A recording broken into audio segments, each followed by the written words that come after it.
অবশেষে জনপ্রিয় সঙ্গীত শিল্পী হাবিবের দেখা মিলল কোক স্টুডিও বাংলায়। গত 25 সেপ্টেম্বর এসেছে তৃতীয় সিজনের নতুন গান। সেখানেই পাওয়া গেল হাবিবের কণ্ঠ।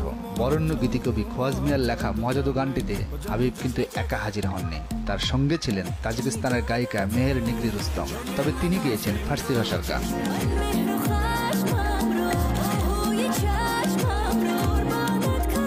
গানটিতে রুস্তমের উপস্থিতি বাড়তি পাওনা ছিল শ্রোতাদের। তবে অনেকেরই আগ্রহ ছিল কে এই গায়িকা তা জানার। কেনই বা কোক স্টুডিও বাংলায় হাজিরা দিয়েছেন তিনি।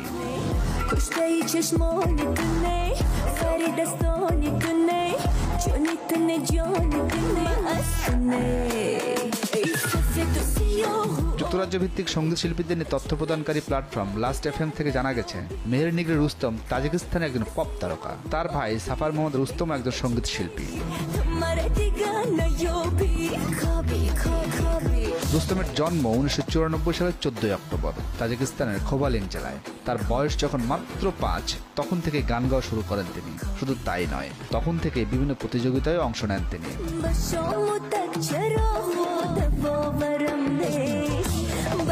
2011 সালের দুশানবের আন্তর্জাতিক স্কুল থেকে স্নাতক ডিগ্রি অর্জন করেন মেহের নিগরি রুস্তম।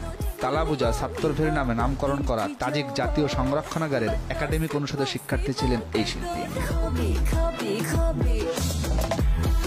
2001 সালে বার্ডস অব হোপ প্রতিযোগিতায় অংশ নেন মেহের নিগরি রুস্তম। 2003 সালে সানশাইন প্রতিযোগিতায় অংশ নেন এবং এই প্রতিযোগিতায় গ্র্যান্ড প্রাইজ লাভ করেন তিনি।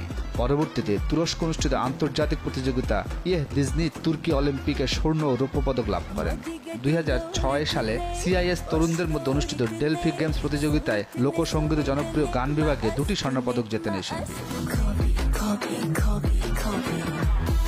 এখানেই শেষ হয়নি রুস্তমের সাফল্য।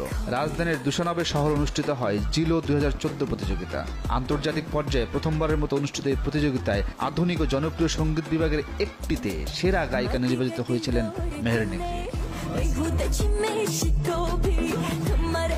সব মিলিয়ে প্রায় 1 দশকের সঙ্গীত ক্যারিয়ার তার। আর এই সময়ে তার ঝুলিতে আছে বেশ কয়েকটি জনপ্রিয় গান। এর মধ্যে উল্লেখযোগ্য গুল, নিগির আনার, আনার আনার সহ বেশ কিছু।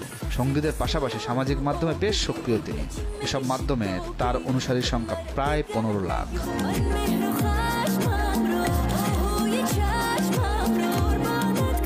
কোক স্টুডিও বাংলায় মেহের নিগরির উপস্থিতি দিয়েছে ভিন্ন মাত্রা, যেন তার কারণে গানটি হয়ে উঠেছে সত্যিকারের মহাজাদু। অপূর্ণ রুবেল, দেশ টিভি।